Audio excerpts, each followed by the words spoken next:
America को महाशक्ति होने का भ्रम होर्मुज की लहरों में डूब चुका है और 24 घंटे पहले तक ईरान को धमकी देने वाले डोनाल्ड ट्रंप अब शांति की बात कर रहे हैं। हमले रोकने का आदेश देने के बावजूद अमेरिकी राष्ट्रपति की ओर से तेहरान को धमकियां देने का सिलसिला जारी। खाली देशों को अब ये समझ आ रहा है कि बारूद के दम पर कोई साम्राज्य लंबे वक्त तक नहीं टिक सकता। सिर्फ इतना ही नहीं, रिपोर्ट्स है कि अमेरिका खाड़ी देशों से अपने बेस भी खाली करने की तैयारी में है। अमेरिका ईरान के हमले नहीं रोक पा रहा है। अमेरिका अरब देशों को सुरक्षा की गारंटी नहीं दे पा रहा है। 2 हफ्ते से ज्यादा समय से लगातार अमेरिका और इजराइल मिलकर ईरान पर हमले कर रहे थे। स्ट्रेट ऑफ होर्मुज में जंगी जहाज खड़े थे। ऑपरेशन इपिक फ्यूरी के तहत अमेरिका और इजराइल के लड़ाकू विमान ईरान के ठिकानों पर विध्वंसक हमले कर रहे थे। लगभग पूरी दुनिया की सांसें थमी हुई थी।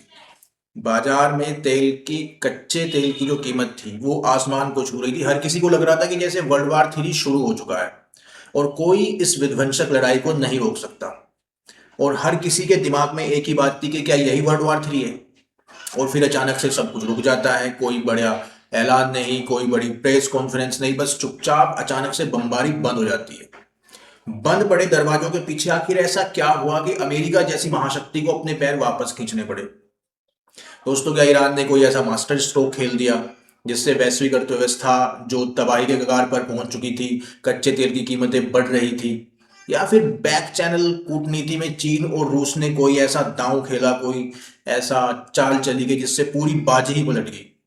दोस्तों, इस पूरे एनालिसिस में, इस पूरे वीडियो में इस सारी कारणों की परतें खोलेंगे, तो बने रहिए मेरे साथ। दोस्तों, लड़ाई रोकने की सबसे पहली और सबसे बड़ी वजह जो थी वो कोई बंदूक की गोली नहीं बल्कि एक तेल की बूंद थी।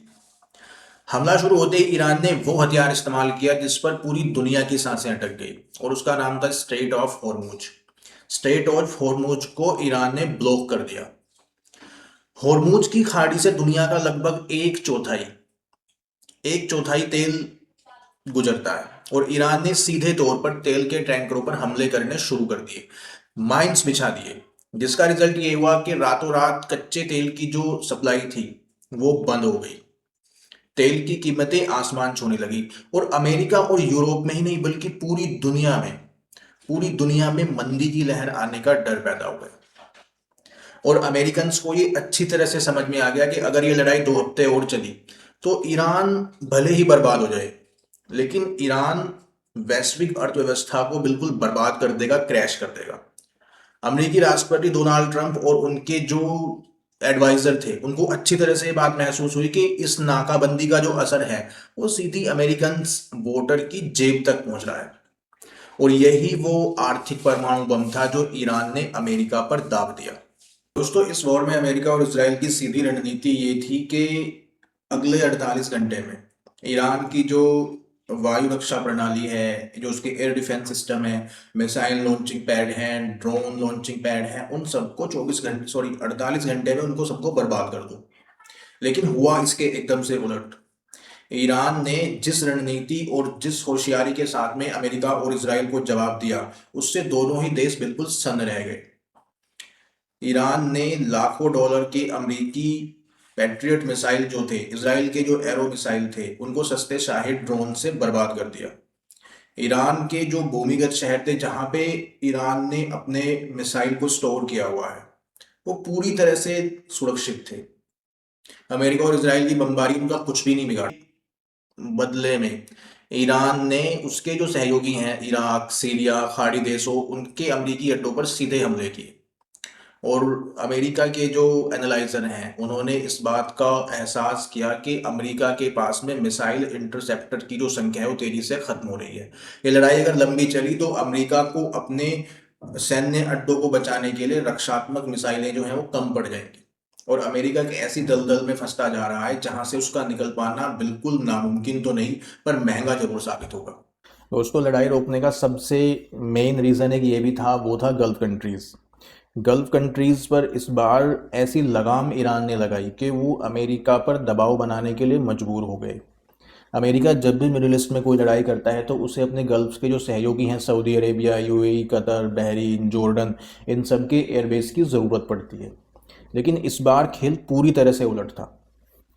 अमेरिका और ईरान की इस लड़ाई में ईरान ने न सिर्फ अमेरिका पर सीधा प्रहार किया, बल्कि मिडिल ईस्ट में उसके जो ठिकाने थे जहां से उसके फाइटर जेट्स उड़ान भरते थे उन पर सीधा हमला किया।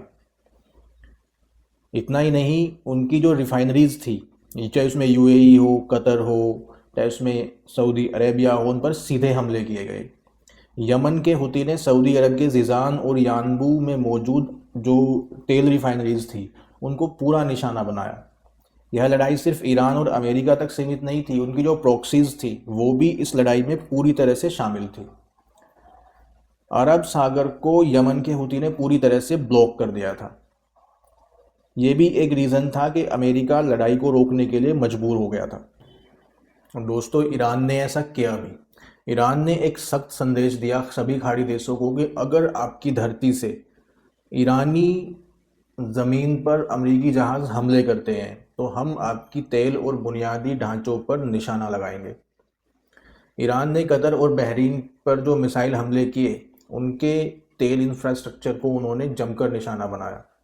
सऊदी अरब और यूएई जो अपने आर्थिक विजन 2030 को लेकर काम कर रहे थे, टूरिज्म और इंफ्रास्ट्रक्चर उनका एक झटके में खतरे में आ गया और रिजल्ट ये हुआ कि खाड़ी देशों ने वाशिंगटन पर भारी दबाव बनाना शुरू कर दिया।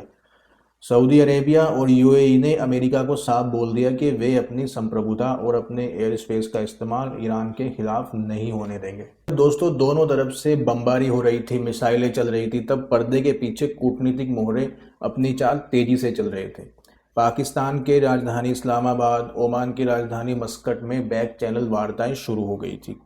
रूस और चीन सीधे तौर पर इस युद्ध में उतरने के बजाय पर्दे के पीछे से ईरान को खुफिया जानकारी और सैटेलाइट डाटा प्रोवाइड करा रहे थे।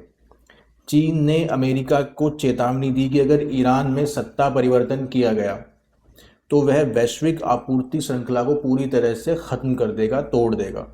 इसी बीच जो इनके बीच के मध्यस्थ थे उन्होंने एक समझौता पेश किया और जिसमें ईरान ने एक प्रस्ताव रखा कि यदि अमेरिका बमबारी रोक देता है तो वह होर्मुज की खाड़ी पर नाकाबंदी में ढील देगा और परमाणु वार्ता पर वापस आ जाएगा। और अमेरिका को ये बात समझ में आ गई थी कि सिर्फ यही सम्मानजनक वापसी का एकमात्र रास्ता बचा हुआ है। सबसे बड़ा और आखिरी कारण था अमेरिका की घरेलू राजनीति।